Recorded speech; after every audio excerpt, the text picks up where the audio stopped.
La gestión nos está ayudando la ingeniera Catalina, entonces le voy a dar el paso a ella para que haga la presentación de la compañera Jacqueline Anderson. Entonces, adelante, Catalina, el escenario es suyo y para que nos presente lo que vamos a ver el día de hoy. Muchísimas gracias de antemano. Muchas gracias a ustedes, buenas tardes a todos. Muchísimas gracias por el espacio, ¿verdad? Nosotros siempre buscamos cómo acercarnos y dar a conocer un poco lo que hacemos con los agricultores, que ustedes es importante que lo conozcan. Mi compañera Jacqueline Anderson trabaja en el servicio fitosanitario, entonces los dejo con ella. Bueno, muchísimas gracias. Buenas tardes. ¿Me escuchan bien? Perfecto. Se escucha muy bien, doña Jacqueline. Sí. Gracias, Maynor. Y bueno, como lo decía Catalina, para mí es un gusto estarlos acompañando el día de hoy. Un tema muy bonito que son las buenas prácticas agrícolas. Y bueno, trabajo, como lo dijo Catalina, para el Servicio Fitosanitario del Estado, desde la Unidad de Control de Residuos de Agroquímicos.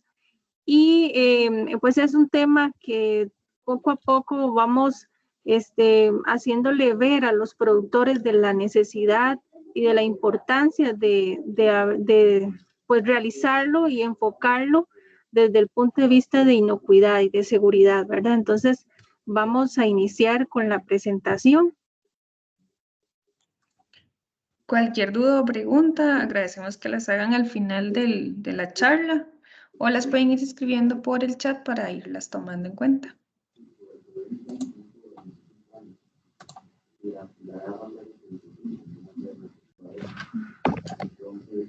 Ok, ¿logran verlo ahí? Sí, ahí nada más el detalle es que se ve, digamos, la diapositiva siguiente, como lo hemos visto hace un rato. ¿Así? Entonces se ve más pequeñito, nada más para que lo tomes en cuenta. De esta forma logran verlo grande. Así sí se ve, perfecto. Sí, así sí. Ok, bueno, vamos a iniciar. Como les decía, el tema de hoy es sobre las buenas prácticas agrícolas y su implementación en las fincas. Como bien ustedes lo saben, las buenas prácticas agrícolas es quizás para muchos un tema no tan nuevo, pero siempre se nos escapa algo. De ahí que el contenido de la presentación es definir un poco lo que es este tema de las BPA, cuáles son los beneficios de las buenas prácticas agrícolas y precisamente la implementación en las fincas y el trabajo que hacemos en campo. A modo de introducción, podríamos decir que, bueno, en los últimos años han aumentado considerablemente la problemática por plagas y enfermedades en el campo. Muchas veces lo vemos por efectos del cambio climático, de las altas lluvias, de las temperaturas que han aumentado en la tierra, ¿verdad? En el mundo. Y esto se ve asociado, como les decía, a efectos climáticos que conllevan a la resistencia de muchas enfermedades, incluso plagas. El uso del suelo está asociado incluso a la demanda alimentaria en los que nos envolvemos, en lo que vemos, ¿verdad? La presión de mercados nos ha llevado a la poca rotación de cultivos y a la permanencia en una misma área de siembra. A veces un productor que requiere sembrar, que requiere vender productos, no le alcanza solamente con su área pequeñita y debe alquilar nuevos terrenos. Esas exigencias de entregar producto es lo que a veces nos lleva a quizás olvidar ciertos conceptos importantes en las buenas prácticas agrícolas. Y cuando llegamos a entregar producto a un comerciante X, ¿verdad? Donde nos hacen, por ejemplo, análisis de residuos de plaguicidas, es donde el productor dice, ¿qué estoy haciendo? ¿En qué me estoy equivocando? ¿Verdad? Porque tal vez yo conozco mi área de siembra de muchos años, pero la presión del mercado de tener más producto y de entregar más producto hace que nos desplacemos a otras áreas y que desconocemos o que dejemos de lado muchos conceptos importantes para mantener la inocuidad y la trazabilidad. Como consumidores, cada día se preocupan más por obtener alimentos sanos y a la vez inocuos, no solamente un producto de calidad que yo vea visualmente, ¿verdad? Aquel tomate, aquella sandía, aquel melón bien bonito, sino que también cumpla con el criterio de inocuidad, llámese física, química y biológica. Bueno, entonces, las buenas prácticas agrícolas, como les decía dentro del contenido, son un conjunto de principios, normas y recomendaciones técnicas que han sido aplicables a la producción o que se aplican también a al procesamiento, al transporte de alimentos, orientadas a cuidar la salud humana, proteger el medio ambiente y mejorar las condiciones de los trabajadores y de su familia. Hacer las cosas bien y dar garantía de su seguridad bajo el concepto de calidad es algo importantísimo dentro de este concepto de BPA.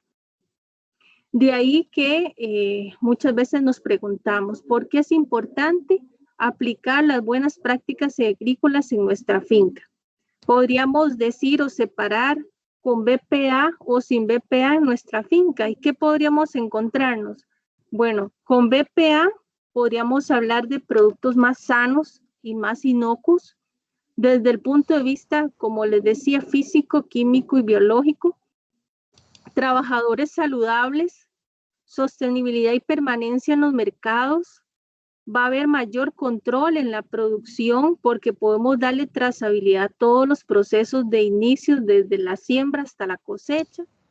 Vamos a tener menores costos. ¿Y por qué menores costos? Porque las aplicaciones, que en este caso mencionamos agroquímicos, van muy relacionadas a la incidencia y la severidad de la enfermedad o de las plagas. No vamos a hacer una aplicación porque simplemente se me ocurrió o por costumbre, sino va enfocado en la necesidad que tiene ese cultivo de hacer una aplicación para controlar una enfermedad o cualquier tipo de plaga que me vaya a afectar a mi cultivo.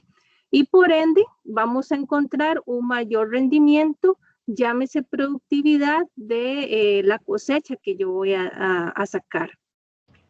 Ahora, si lo vemos, una finca sin BPA, sin buenas prácticas agrícolas, ¿a qué nos podemos enfrentar?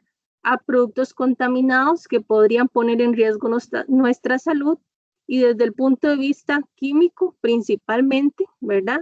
Con residuos de plaguicidas por encima de un límite de máximo de residuos, trabajadores indispuestos o enfermos, pérdidas de mercado. ¿Por qué? Porque al encontrarse residuos por encima de un límite, ¿verdad? Que ahora más adelante les voy a explicar un poquito, se nos cierra el mercado. Muchas veces nos ponemos a analizar por qué es que siguen o salen problemas de residuos en los vegetales. Y es por eso, porque no hay una adecuada aplicación de las buenas prácticas agrícolas. Y por ende, menor el rendimiento si hay una confusión o desconocimiento en qué es lo que sigue, qué es lo que va a pasar con mi práctica, con mi cultivo, si yo no aplico correctamente este concepto. De ahí que la capacitación es importantísima, tanto de los trabajadores que tienen en su finca, ¿verdad? Si es una finca grande, o del mismo productor o el dueño de la finca. Esa persona debe estar capacitada completamente desde el punto de vista de inocuidad química, inocuidad física, inocuidad biológica, ¿verdad? No, esos tres conceptos no se nos pueden olvidar dentro de las buenas prácticas agrícolas. Es fundamental que una persona capacitada logre ver dónde están los posibles riesgos a una contaminación de nuestros vegetales. Ahora, los trabajadores, como les decía, son importantísimos dentro de las buenas prácticas agrícolas. De ahí que contar con los servicios básicos para cumplir las labores en el campo y en su finca son importantísimos. Disponerle de botiquín de primeros auxilios, realizar chequeos de su salud, equipos de protección personal y cumplir con los horarios de trabajo. No es solamente producir un alimento, es que esa persona que esté trabajando pueda contar con las herramientas y la accesibilidad de un ambiente seguro y sano. Ahora, Es importante que entendamos, y yo creo que la mayoría ya lo tiene claro, que las BPA incluyen muchos factores o muchos puntos, desde la identificación de una plaga, de una enfermedad, desde las estrategias de control, hacer una integración fundamental de las estrategias, y también no podemos dejar de lado el monitoreo, basados en umbrales que nosotros hacemos o el seguimiento directo en campo. Identificar la plaga, como les decía, nos permite primero conocerla, conocer su comportamiento, cuáles son sus necesidades, en qué momento, en qué etapas del cultivo es que vemos más presencia de la plaga. También lo que les molesta, podríamos decir, las temperaturas, o cuando es en tiempo el momento en donde ellos salen a alimentarse, etcétera. Para que esa integración de las estrategias nos permitan hacer un control adecuado en nuestro cultivo, y no como generalmente hemos visto o estamos acostumbrados a ver, donde un productor lo único que piensa, en lo único que piensa es visitar a un agroservicio porque quizás encontró uno o dos, o una o dos larvas, o dos áfidos, o cualquier tipo de insecto, y ya tiene que correr a hacer la utilización de un agroquímico. El monitoreo y el seguimiento de campo es fundamental dentro de las buenas prácticas agrícolas. Y bueno, en la vida diaria nosotros nos podemos estar atentos o presentar en ocasiones en las que, sin darnos cuenta, podemos ingerir alimentos que, aunque se ven bien a simple vista, pueden estar en mal estado, pueden estar descompuestos, pueden estar contaminados, tiene un contenido alto de residuos de plaguicidas, o que nos puedan causar algún tipo de intoxicación, reacciones alérgicas, o incluso hasta la muerte, ¿verdad? Muchas veces ingerimos un batido verde o un producto, no lo lavamos y no sabemos cuáles son las consecuencias de consumir un alimento sin haberlo lavado o hacer una manipulación adecuada. Si ese alimento no está completamente limpio, pues obviamente va a haber un riesgo mayor a nuestra salud. ¿Y qué podemos hacer como consumidores? Debemos comprometernos a verificar que durante todo el proceso de cultivo exista el menor riesgo posible de que los alimentos contengan algún contaminante que afecte a la inocuidad en general. Como consumidores debemos exigir que los alimentos que compramos sean inocuos, es decir, que no me vayan a mí a causar un daño a la salud. Todos sabemos que hay 3 tipos de contaminantes importantísimos que afectan a la inocuidad. ¿Cuáles son? Los contaminantes físicos, los contaminantes químicos y los contaminantes biológicos. Desde el punto de vista de unidad, acá de la unidad de control de residuos, nosotros velamos mucho por los contaminantes químicos, aquellos residuos de plaguicidas en los vegetales que causen un problema a largo plazo a la salud, ¿verdad? Hablamos de residuos de moléculas que no deberían estar presentes en el alimento, o que por lo menos estén dentro de un límite establecido por normas internacionales. Ahora, sabemos que el Ministerio de Salud hace análisis en cuanto a contaminantes biológicos y la contaminación física, que en realidad todos deberíamos estar pendientes de que los alimentos que nosotros vendamos no tengan ningún tipo de contaminante que pongan en riesgo a la salud. Y bueno, para ir entrando en materia de BPA, es importantísimo que entendamos que la utilización de plaguicidas o cualquier otra estrategia va muy ligada con el seguimiento y el monitoreo en campo. De ahí que primero tenemos que entender qué es una plaga, porque no es lo mismo ver una larva haber 10, 15, 20 larvas en mi cultivo. ¿Cuándo le podríamos llamar plaga? Bueno, plaga es cualquier organismo competidor o antagónico con un cultivo cuyas poblaciones en niveles críticos son capaces de causar daños significativos en forma directa o indirecta a los órganos de la planta y por ende la economía de los productores. Si nosotros podemos, mediante un monitoreo, determinar cuánto es la población o la demanda que hay en nuestro cultivo, así podríamos pretender hacer una estrategia de control, no directamente con el uso de agroquímicos, sino con algún otro control que me permita a mí minimizar los riesgos o el problema que se me presenta en el cultivo. De ahí que determinar el agente causal antes de cualquier acción es fundamental. Llámese el cultivo que yo tenga, papa, tomate, frijol, vainica, lo que sea. Identificar el agente causal es lo que me va a permitir a mí llevar completamente las buenas prácticas agrícolas desde el campo. Y bueno, si logro determinar cuál es el cultivo y cuál es la plaga, en qué momento me está afectando, yo puedo seleccionar y aplicar una estrategia adecuada. El control cultural, mediante la densidad de siembra, mediante la colocación de barreras, de trampas y un control etológico, ¿verdad? Para monitorear la población, como les decía, el distanciamiento entre plantas para que haya una mejor aireación entre ellas.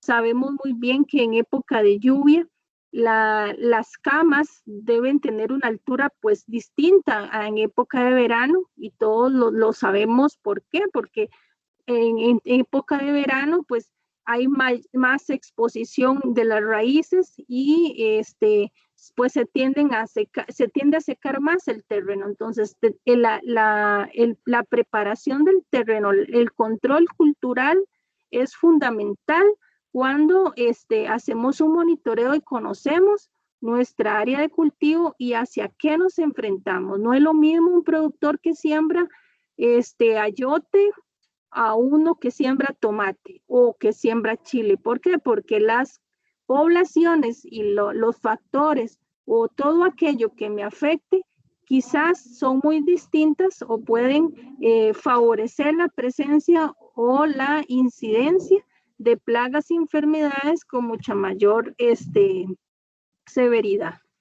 También tenemos controladores biológicos que antes de hacer una estrategia de control químico, podríamos pensar en controladores biológicos con el uso de hongos, con el uso de bacterias que minimicen el daño de una forma más amigable.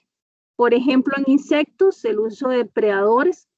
¿A qué le llamamos depredadores? Al insecto que se come a otro insecto, o parasitoides, donde un insecto parasita a otro insecto, ¿verdad? Para cumplir su ciclo.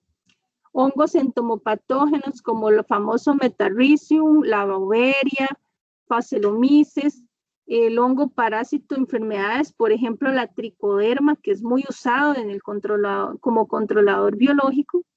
Tenemos bacterias como Bacillus thuringiensis, Bacillus subtilis, incluso los nematodos, ¿verdad? Entonces, el control, como les decía, va muy enfocado dentro de las BPA en el monitoreo y la estrategia de control.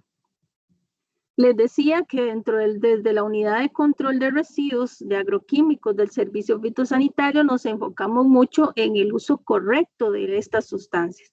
De ahí que si hacemos un uso de los plaguicidas, la idea y como todo productor debe conocer es la utilización de una forma segura y correcta.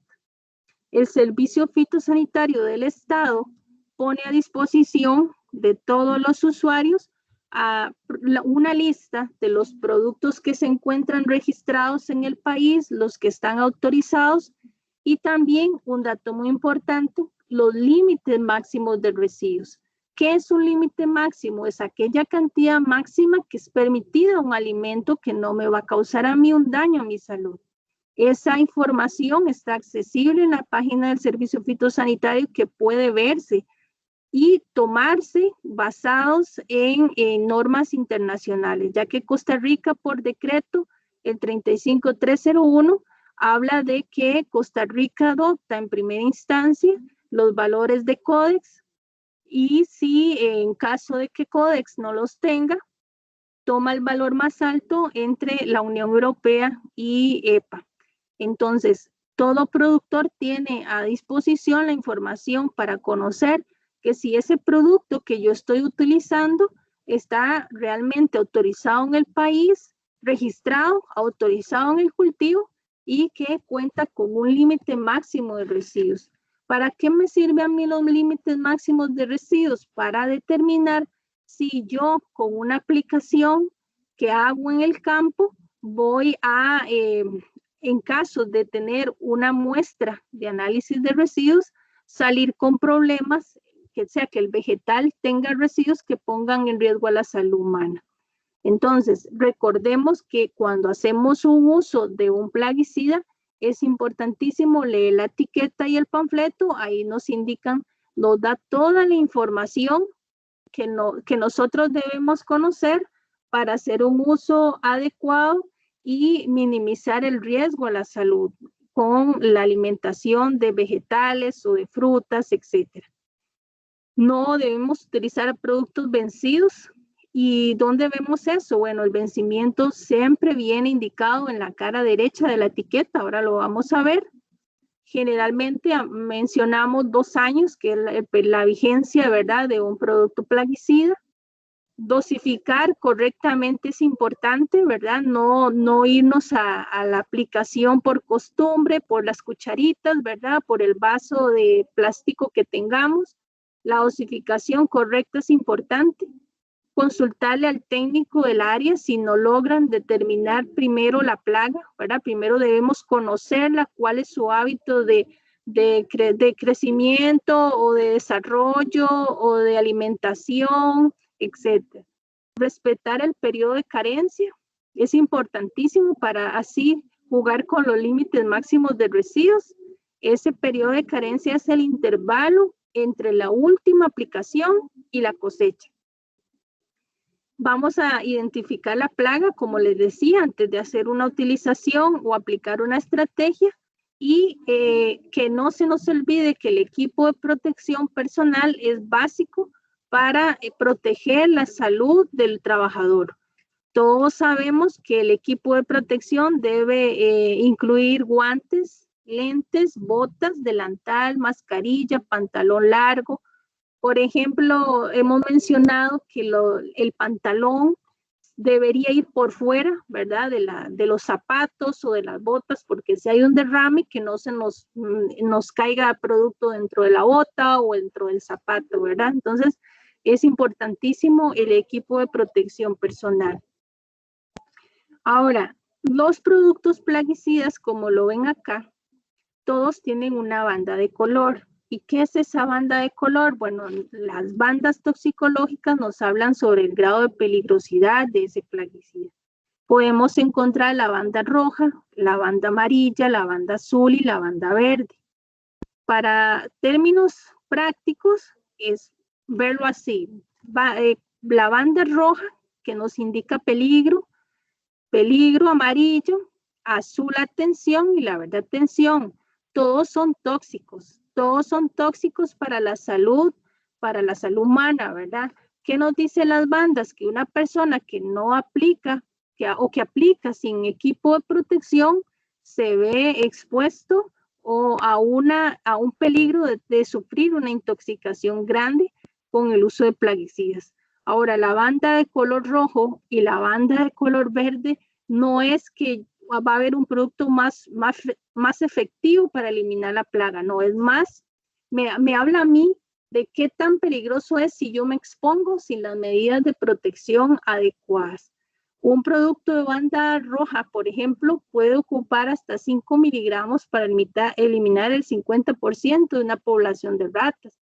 mientras que un producto de banda verde puede ocupar hasta 2000 miligramos para causar la misma capacidad de muerte de esa cantidad de población de estudio. Entonces, vean cómo el uso de las bandas toxicológicas nos hablan de la peligrosidad ante una exposición sin el equipo de protección adecuado. Como les decía, esa información de la toxicidad y de las medidas de precaución y de toda la información que un agricultor o de cualquier otra persona puede entender, está en la etiqueta y está en el panfleto. ¿Cómo lo podemos visualizar o cómo nos podemos familiarizar? Bueno, esta es una etiqueta de 3 caras. ¿Por qué 3 caras? Porque generalmente están asociadas a presentaciones de litro hacia arriba, litro, galón, cubeta, tambor de 200 litros, etcétera, que muestran 3 caras. La cara izquierda nos habla de las precauciones y advertencias de uso, de los síntomas de intoxicación, de los tratamientos en caso de tener algún antídoto, ¿verdad?, por intoxicación. La cara derecha, vamos a dejar la central de último, la cara derecha nos habla de la protección al ambiente, de la toxicidad, llámese de peces, de abejas, de cualquier otro insecto. Ahora que está el tema de las abejas, ¿verdad? Ahí en la cara derecha nos indica qué tan tóxico puede ser para este insecto. El adecuado uso de los envases, ¿verdad? Que se puede aplicar el triple lavado. El aviso de garantía, ¿verdad? Y también, como les decía anteriormente, la fecha de vencimiento al lado derecho de la etiqueta, que generalmente hablamos de 2 años. Ahora, ¿qué me dice a mí la cara central? Lo más importante, aunque todo es importante. ¿Qué me dice? Bueno, el nombre comercial, la formulación de este plaguicida, que lo vemos donde dice EC, concentrado emulsificable, me habla de la clase, que es un insecticida, del grupo químico de los piretroides, con un ingrediente activo del tametrina, con una composición química que ustedes ven ahí, indicada, donde se puede ver cuánto es el porcentaje de ese ingrediente activo basado en esa formulación. Y 2.5 S significa que tenemos 25 gramos de ingrediente activo por cada litro de producto comercial. Además, se puede ver el antídoto y la formulación. Eso es importantísimo que lo conozcan todos los productores o quienes enseñan. ¿Por qué? Porque a veces nos vamos a hacer una visita o vamos a orientar a un productor y ¿qué nos topamos? Con que nos dan nombres comerciales y tal vez 2 nombres comerciales tienen el mismo ingrediente activo. Y de ahí que es importante que todos entendamos o que nos familiaricemos con el ingrediente activo y no tanto con el nombre comercial, porque lo importante es ver cuál es la molécula que estamos aplicando y la que puede ejercer un control a nivel de campo.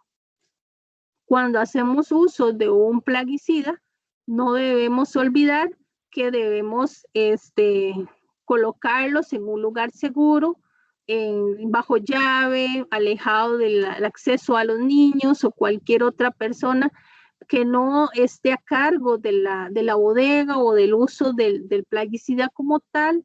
El acomodo, ¿verdad? Siempre es importante, envases pequeños arriba, envases más grandes abajo, los polvos igualmente arriba, tener un adecuado control y ventilación del área. Asimismo, el evitar el ingreso a las zonas que están siendo aplicadas y en caso de necesitar ingresar, hacerlo con el equipo de protección adecuado. No podemos olvidar el bañarnos una vez que hacemos la aplicación, cambiarnos el equipo y lavarlo separado de la ropa que tenemos en nuestro hogar o en la finca, etcétera. Porque a veces nos encontramos con que se llevan al hogar y sufren algún tipo de intoxicación o irritación en la piel porque hay residuos de ese plaguicida, quizás en la ropa o en la misma agua que queda ahí presente en el agua donde lavamos, ¿verdad? Entonces, es importantísimo tener en cuenta que debemos hacer un uso separado de esta ropa o cualquier otro utensilio. El área de la finca o el área de cultivo a la hora de implementar las BPA, es importante que la logremos identificar. ¿Por qué identificar? Porque debemos conocer cuál es el historial de la finca, qué cultivos habían antes, cuál es el manejo que le realizaban, cómo se hacía la preparación del terreno o cómo se hace, basados en la topografía y el tipo de cultivo. Si hay ingreso de fauna silvestre, si tenemos ríos cerca que involucren una introducción de animales silvestres a tomar agua o incluso alimentarse. ¿Por qué? Porque muchas veces esa fauna silvestre nos puede causar un problema a la inocuidad. ¿De qué forma? Causando un daño, quizás alguna picadura o alguna mordedura que a la hora de cosecharla nos vaya a provocar un daño mayor a la inocuidad de ese vegetal o de esa fruta, ¿verdad? Conocer las zonas colindantes es importantísimo dentro de las buenas prácticas agrícolas, porque yo como productor tengo toda la obligación de saber cómo trabaja mi vecino. Si yo aplico correctamente las BPA, pero mi vecino no, y ahí hay un problema, porque el foco de atención, el control lo tenemos en mi finca, pero no sabemos cómo está trabajando la otra persona y que vaya a causar un foco de atracción, que me lleguen a mí más plagas a mi finca de las que no tenía previstas, ¿verdad? Entonces es importantísimo conocer las zonas colindantes, asimismo las condiciones climáticas y el sustrato de siembra en caso de que se aplique o se trabaje a nivel de hidroponía. El suelo es una mezcla de partículas, como ya ustedes bien lo saben, de arena, de limos y de arcilla, que nos dan una serie de tipos de suelo según la cantidad de las mismas que se adaptan o que favorecen el crecimiento de los cultivos y que permiten el desarrollo adecuado, sí, siempre y cuando el productor sepa trabajarlos bien. Este suelo tiene muchas facilidades para manejarlo, para trabajarlo directamente desde la finca. ¿Y de qué forma? Bueno, conociéndolo. ¿A través de qué? De los análisis de suelos. ¿Qué es un análisis de suelos? Bueno, los análisis de suelos nos permite conocer la fertilidad actual y el potencial del suelo, así como las características físicas y químicas y biológicas que tiene con lo que nosotros estamos trabajando. Sabemos muy bien que un pH de 5 a 6 o de 6 a 7, estamos hablando de un pH óptimo para el crecimiento de las plantas. Y sabemos muy bien que la acidez en el suelo nos puede afectar en el sistema radical también de las plantas. Entonces, si conocemos el suelo con el que estamos trabajando y cuál es su fertilidad, vamos, como dicen, encaminados hacia las buenas prácticas agrícolas, porque vamos a tener un cultivo más sano, más resistente, más agarrado de sus raíces, ¿verdad? Para poder crecer y evitar la presencia o las estrategias de control en caso de un problema mayor a daños, ¿verdad? Es importantísimo dentro de las BPA la selección de la semilla. Una vez que yo conozco mi terreno, conozco el suelo, conozco la topografía, seleccionar correctamente la semilla, una semilla certificada, resistente, que se adapte a las condiciones del terreno y del clima, y también el distanciamiento de siembra. ¿Por qué es importante el distanciamiento de siembra? Porque si yo no tengo en cuenta cómo es el crecimiento de esta planta, yo puedo hacer que crezca más de la cuenta o que se me quede, como dice el productor generalmente. Entonces, el distanciamiento me va a mí permitir conocer un poquito más del cultivo, darle un poquito más de ventilación y favorecer el crecimiento sin mayor tipo de presión, ¿verdad? Que no haya enfermedades o plagas que se me vayan a esconder o que me vayan a propiciar un crecimiento mayor en caso de condiciones de humedad o de salpique por lluvia, etc. Todo se nota un poco como que un poquito de todo, pues de eso se trata. La DPA es un poquito de todo, tanto del terreno, de la semilla, del monitoreo, de las estrategias. Esto es como hacer una casa. Si nosotros no tenemos un terreno bien firme, donde no hayan peligros de derrumbes, de terraplenes o lo que sea, de inundaciones, si no tenemos nada de eso, si conocemos que vamos bien, vamos a colocar nuestra casa en un terreno seguro, pues así es el cultivo. Si no conocemos el terreno, si no conocemos la semilla, y ahí estamos empezando mal.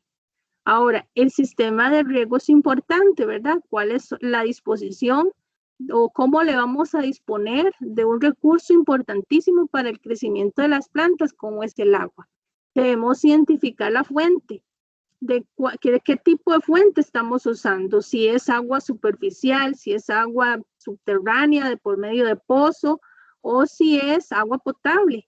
Todos sabemos que de las 3 tipos de agua en la producción agrícola, la que más puede causar un riesgo a la inocuidad es el agua superficial, porque está expuesta a quizás ese es algún tipo de contaminación por sedimentos, etc.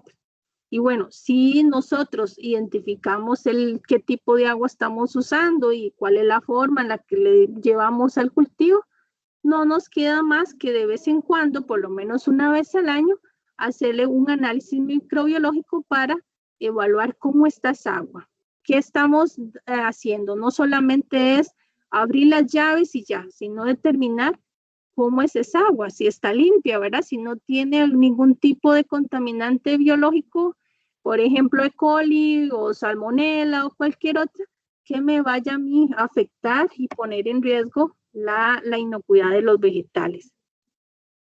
Como les decía, esto es un poquito de todo. Y ahora pasamos a la incorporación de abonos orgánicos. Utilizar abonos orgánicos en la agricultura es importantísimo, pero más allá de lo importante y lo beneficioso que es para las plantas, es conocer cuál ha sido el proceso o el trabajo con el que se le ha realizado, ¿verdad? Y además de cómo es el trabajo, si lleva algún tipo de registro, principalmente quizás avalado por el Ministerio de Agricultura, que me demuestre a mí que cumple con todos los requisitos para poder hacer la utilización y con seguridad aplicarlo en campo, ¿verdad? Que no me vaya más bien a hacer un favor al suelo, me vaya a causar un daño y una introducción de patógenos que quizás no los tenían con anterioridad. Entonces, el tipo de tratamiento que se le dé a este abono orgánico es importantísimo si se introduce dentro del manejo del cultivo y las buenas prácticas agrícolas. Las buenas prácticas agrícolas, como les decía, es un manejo integrado. Está muy relacionado con el MIP, el manejo integrado de plagas, donde yo debo conocer desde el terreno, desde el agua, desde las semillas, desde las condiciones climáticas, desde mi cultivo, desde las curvas de absorción de la planta, desde las estrategias a través de un monitoreo para poder minimizar los riesgos y entregar productos de calidad. ¿Qué me dice MIP? Que yo puedo hacer un manejo químico, un manejo cultural, un manejo biológico, un manejo genético que me favorezca a mí como consumidor o como productor al final, porque somos productores y a la vez somos consumidores de alimentos seguros y sanos. Hay puntos importantes a tomar en cuenta que no nos podemos olvidar dentro de las buenas prácticas agrícolas, que la introducción de animales domésticos. Nunca debe ingresar animales domésticos por más amigo del hombre que sea, cuando hay producto a cosecha. ¿Por qué? Porque pone un alto riesgo a la inocuidad. ¿Desde qué punto? Bueno, por medio de las heces, por medio de la orina, y son muchísimos factores que a veces obviamos, que lo vemos como el día a día, pero son los mínimos detalles que pueden afectar la inocuidad.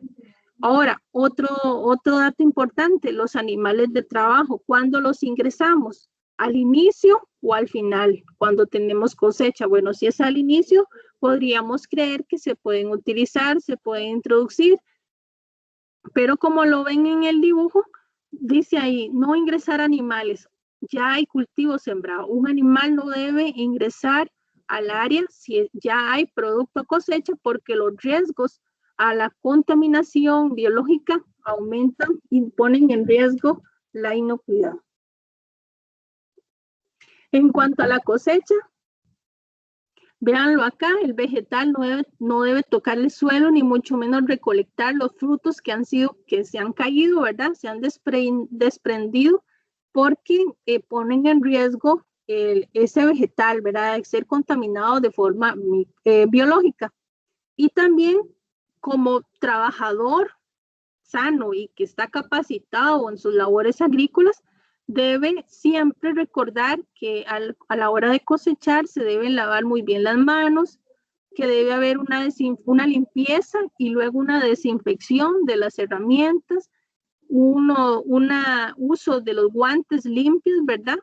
Y que las tinas y todo lo que vayamos a trabajar o lo que va a entrar en contacto con mi producto vegetal esté completamente limpio y se pueda desinfectar. Las famosas tinas, ¿verdad? Que tengan fondo falso, que no vaya a tocar o que no entre en contacto con el suelo, porque sabemos que en el suelo no sirve para que el cultivo crezca, pero en el suelo pueden haber muchos problemas patógenos biológicos que pueden poner en riesgo la salud si nosotros hacemos una utilización o ingerimos alimentos primero sin lavar y sin ninguna medida de seguridad. No podemos olvidar que entre las buenas prácticas agrícolas está la protección al medio ambiente. De ahí que si utilizamos los agroquímicos, es fundamental el triple lavado. ¿Y qué es el triple lavado? Pues la misma palabra lo dice, triple. Hacer 3 veces el enjuague de los envases para luego perforarlos. Eso es el triple lavado. Llenamos más o menos 3/4 de la botella, lo tapamos, lo agitamos y ese es el paso que hacemos 3 veces para luego hacer su reciclaje por medio de quizá la Fundación Limpiemos Nuestros Campos o cualquier otra entidad a nivel nacional que se encargue de la recolección y el procesamiento de estos envases. Nunca, por eso es que se perforan, porque nunca podemos o debemos reutilizar los envases de plaguicidas, ni en campo para tapar y para quemar, como para depositar cualquier otro producto plaguicida. Se han dado muchos casos en donde han habido confusiones, agregan quizás un fungicida que es para controlar enfermedades y tal vez el envase decía insecticida o herbicida y hay una confusión y ¿qué es lo que sucede? Que vamos a quemar o vamos a provocar un daño mayor, una intoxicación que no pensábamos que iba a pasar, ¿verdad? Que no iba a ocurrir. Entonces, no podemos reutilizar los envases de plaguicidas. Para eso se perforan y se envían al área de reciclaje correspondiente. Ahora, si ya hacemos un depósito correcto de los envases, ni hablar de los líquidos que nos quedan en la bomba, ¿verdad? Cuando nosotros terminamos de hacer una aplicación, lo vemos mucho en campo, que el productor nuevamente va y repasa para gastar el poquito que nos quedó. Pues ese poquito que nos quedó nos puede causar un daño a la salud y puede, ¿de qué forma? Aumentando la cantidad de residuos en el vegetal. De ahí que antes de hacer ese repaso, podríamos instalar dentro de como buenas prácticas agrícolas una mesa o una cama biológica como lo ven acá.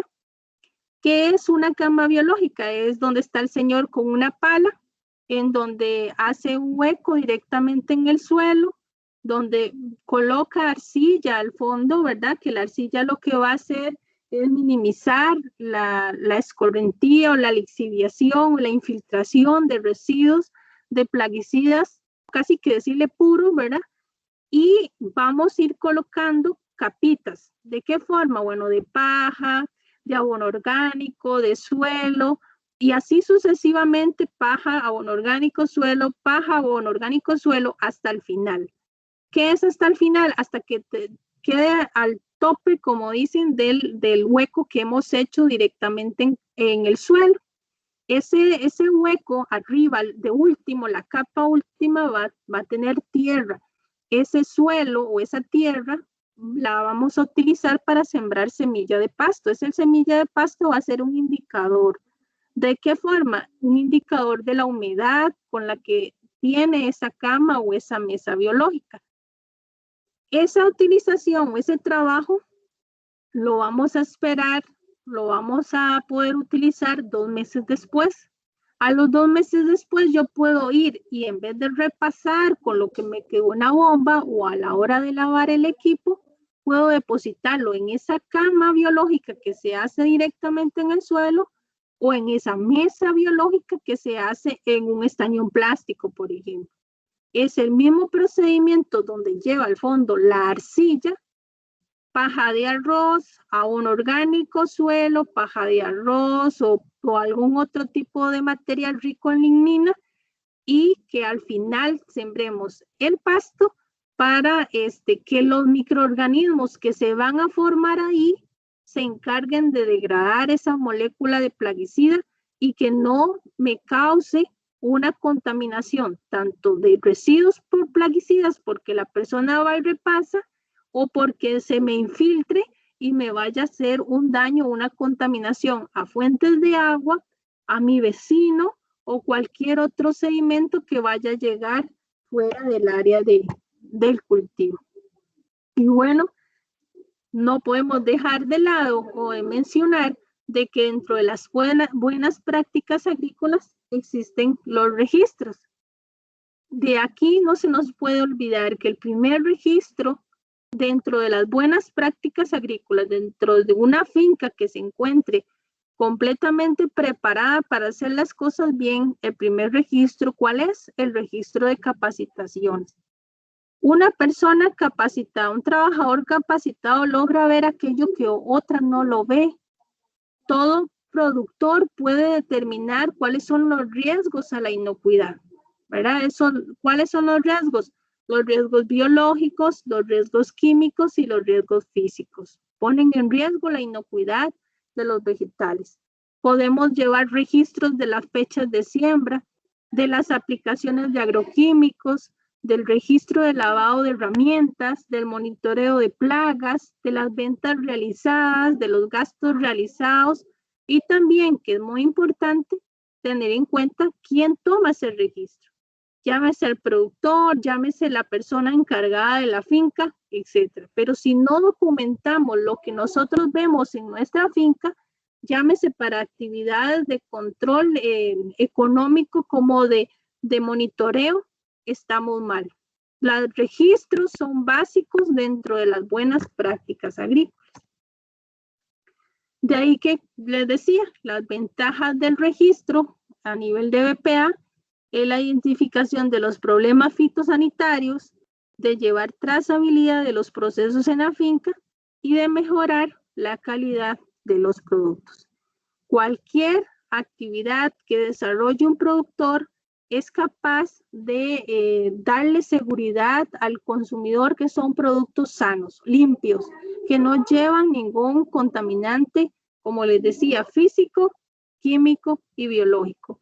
Desde la Unidad de Control de Residuos de Agroquímicos hemos trabajado en conjunto con el Ministerio de Agricultura, con la agencia del MAC Pacayas, en la implementación, por ejemplo, de las camas y mesas biológicas en la cuenca del río Virris Páez para minimizar el riesgo de contaminación en la cuenca, y queremos que más productores se sumen a través del uso, la utilización, la instalación en sus fincas, basados en capacitaciones que ahora las estamos desarrollando. Ahora con esto de la pandemia, hemos tenido comunidad de iniciar con las capacitaciones virtuales. Iniciamos en el mes de agosto, ya vamos para la segunda en el mes de septiembre y queremos que más personas se capaciten. Como les decía, no podemos desarrollar capacitaciones si no hay un productor comprometido, y las BPA requieren de personas comprometidas que quieran hacer un cambio en el campo. No solamente es ese producto que yo veo en los supermercados, ese tomate bien bonito, bien firme. Recordemos que ese tomate bien bonito y bien firme puede llevar un proceso también muy bonito desde campo, desde la siembra hasta la entrega, para que nos dé seguridad en la implementación en nuestras fincas. Muchas gracias.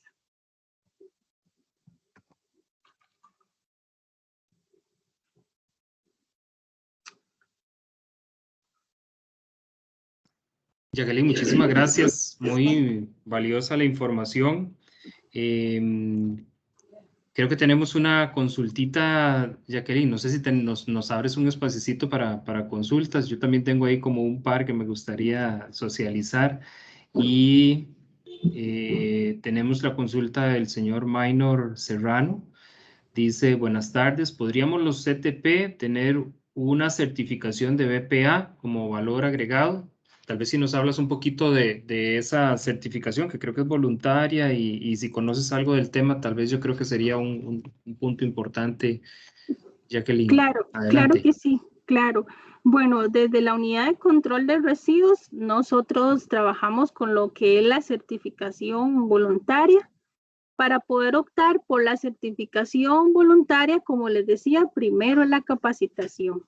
Y de ahí que la unidad ha venido desarrollando cursos. Ese curso que damos tiene una duración de 4, por ejemplo, 4 martes, 4 días, en donde siempre hemos desarrollado uno por semana para poder concluir con todos los temas, en donde enfocamos la parte biológica, la parte química y una serie de puntos importantes dentro de las buenas prácticas agrícolas. Con ese título que le da el servicio fitosanitario, es con que se hace la solicitud para optar por la certificación voluntaria. La certificación voluntaria, como les decía, el primer paso es tener el título, ser una persona capacitada, y luego solicitar la auditoría o la inspección a través de la jefatura, que en este caso es don Esaú Miranda Vargas, es el jefe de la unidad de control de residuos, al que se le solicita la inspección,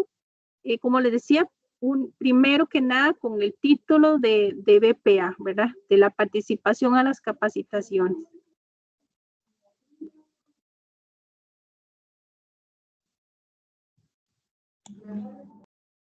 Don Minor, si quiere ampliar un poquito la consulta, que lo veo con la manita levantada. Adelante, don Minor Serrano. Un saludo, Minor. Gracias. Y a la compañera que nos dio la charla. Muy importante estas capacitaciones. Entran dentro de, para mí, yo siempre he hablado con Minor, que esto entra dentro de la agricultura de precisión también. Todo este tipo de BPA y todo eso. No solo la tecnología, sino también la parte de seguridad, ¿verdad? Debe de entrar en eso. Entonces, para mí muy importantes esas capacitaciones. Y dentro de los colegios técnicos, yo soy para la compañera, yo soy del CTP de Zabalito, de Cotobruz. Yo por mucho tiempo he tratado de accesar a este curso, o he tratado de tener información de parte de la agencia de acá del MAC, pero viera que desconocen el sistema, desconocen la información de parte de este curso y de esta. Entonces sería muy importante que pudiéramos tal vez por los CTP que tenemos interés o algo así, que nos pudieran dar este curso.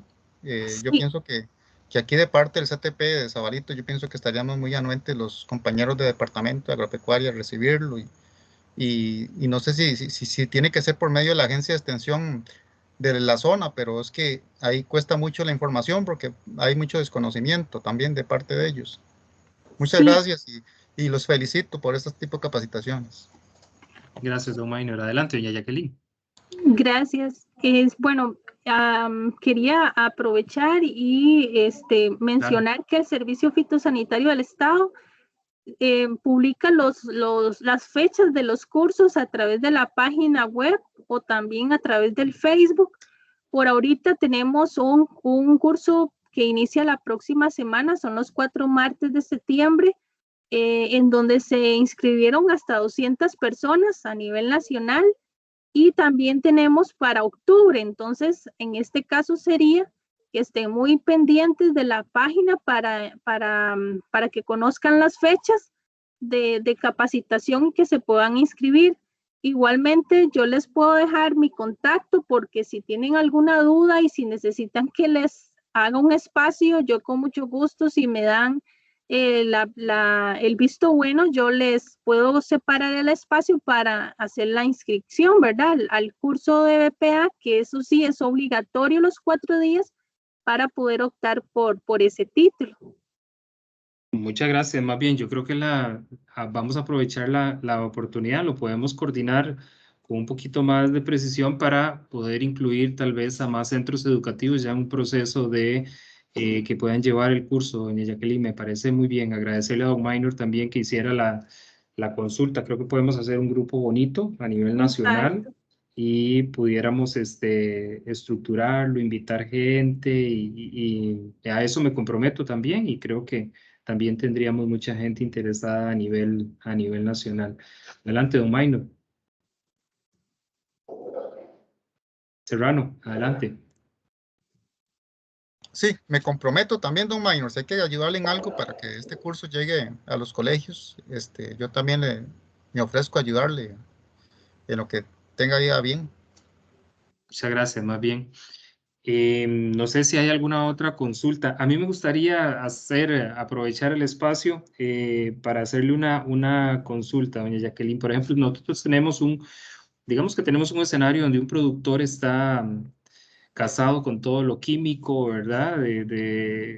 Y ese proceso de transición no es como muy fácil porque es un tema de mentalidad y es un tema de rendimiento también a nivel de finca. ¿Qué te has topado? Tal vez que nos cuentes un poco sobre ese trabajo de campo. ¿Cuánto le podemos ofrecer a ese productor? Porque el proceso de transición va a durar un tiempo, que son 3 años, 4 años, para que él pueda ver realmente ese cambio, porque no es como tan inmediato. Si me pudieras hablar como de eso, que a veces yo creo que es como lo más difícil, ver el tema de convencimiento y los resultados. De hecho, Disculpe. Ujú. claro, no, gracias, Minor, porque de hecho esto es cultura, los ticos, ¿verdad? Estamos muy familiarizados con lo que nos dice el vecino, ¿verdad? De que tal vez no lo aplica porque vio un efecto, sino porque le dijeron, nada más. Entonces, sabemos muy bien que los cambios a veces nos cuesta. No podemos ver un agricultor que de la noche a la mañana deje de utilizar o deje de ir al agroservicio por ir a aplicar una práctica cultural, pero sí, como lo hemos comentado directamente en nuestra unidad, con solo ver que el productor empiece a implementar el controlador biológico, el uso de trampas, el monitoreo, que si se le hacen análisis de residuos, salgan esos análisis que el laboratorio de servicio fitosanitario implementa acá, que se hace de forma gratuita, basados en un análisis de riesgo, en donde tomamos las muestras de tanta cantidad al año, ¿verdad? Que podemos determinar que si ese vegetal de ese productor sale dentro del límite máximo de residuos, el productor está haciendo bien las cosas. ¿Qué es lo que nos topamos en campo? Con productores que ya están haciendo un cambio. ¿Y qué los obliga a hacer un cambio? En que las mismas empresas los exigen. Si hay productos en donde se analizan y hay muchísimos residuos por encima de un límite máximo normado, ¿verdad? Por normas internacionales. ¿Qué le dice el supermercado, cualquier otra comerciante? No le compro. Y ese no le compro es que el señor, bueno, ¿qué tengo que hacer? Ahora sí, ayúdenme, capacítenme, ¿qué debo hacer? Ese acceso de ese productor es lo que nos ha permitido ver los cambios. Si bien a nivel nacional en el 2020 se vio que un 20% de los resultados aún presentan problemas de residuos en los vegetales, hablamos del chile dulce, altísimos contenidos de plaguicidas. ¿Pero por qué? Porque tal vez nos hemos topado con el productor de antes de que aplicaba y que aplicaba hasta 5 veces a la semana, ¿verdad? Pero como les decía, esto no es un cambio de 2 meses, de 3 meses. Esto lo vamos a ir viendo poco a poco con el tiempo y conociendo cuál es ese promedio, que ese promedio se vaya siendo más pequeñito hasta el punto de que esos residuos sean o estén dentro de un límite que no le vayan a causar ningún daño a la población nacional con el consumo de vegetales. Bueno, es un proceso, ¿verdad? Definitivamente. Don Maynor, no sé si tenías otra consulta o estás, que quedó la manita levantada del anterior. Ok. Compañeros, compañeras, ¿alguna otra consulta? Aprovechemos a doña Jacqueline, aparte del ofrecimiento que nos ha hecho, que creo que lo vamos a tomar en cuenta. Si alguien más tiene alguna consulta, no sé si ahí en el chat, vamos a ver. No, en el chat no hay nada. Listo, yo creo que estaríamos más bien de parte del Ministerio de Educación, realmente darle gracias, Catalina, muchísimas gracias por los procesos de articulación. Doña Jacqueline, muchas gracias por su tiempo, su conocimiento y su anuencia a compartir toda esta información con nosotros. Y después yo le estoy pasando el video a Catalina para que ella lo ponga ahí a disposición, por si usted lo quiere incluir dentro de sus evidencias laborales también. Y muchísimas gracias a los dos, muchas gracias a las compañeras y compañeros docentes por haber asistido hoy a esta sesión de intercambio de información, y quedan nuestras puertas abiertas en el momento que vean por ahí algo que puedan articular con nosotros. Realmente tenemos una población que está en un lugar donde es importante y le puede llegar la información a los estudiantes que están en los colegios técnicos, y creo que es un escenario importante que podemos aprovechar para el tema de la educación en BPA, o el tema que nos dio el compañero la semana pasada. Son temas muy, muy importantes para nosotros. De hecho, Mayra, aprovecho porque sí, claro.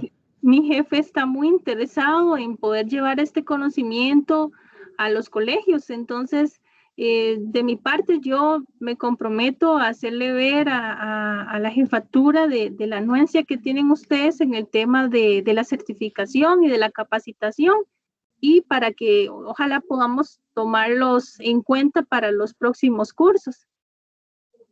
Muy bien, me parece excelente. Y bueno, podríamos estarnos comunicando a través de Catalina. Si en algún momento existe una estrategia que pudiéramos implementar en octubre o en noviembre, identificar algunos colegios técnicos a nivel nacional que quisieran hacer o optar por el proceso de certificación a través de las capacitaciones.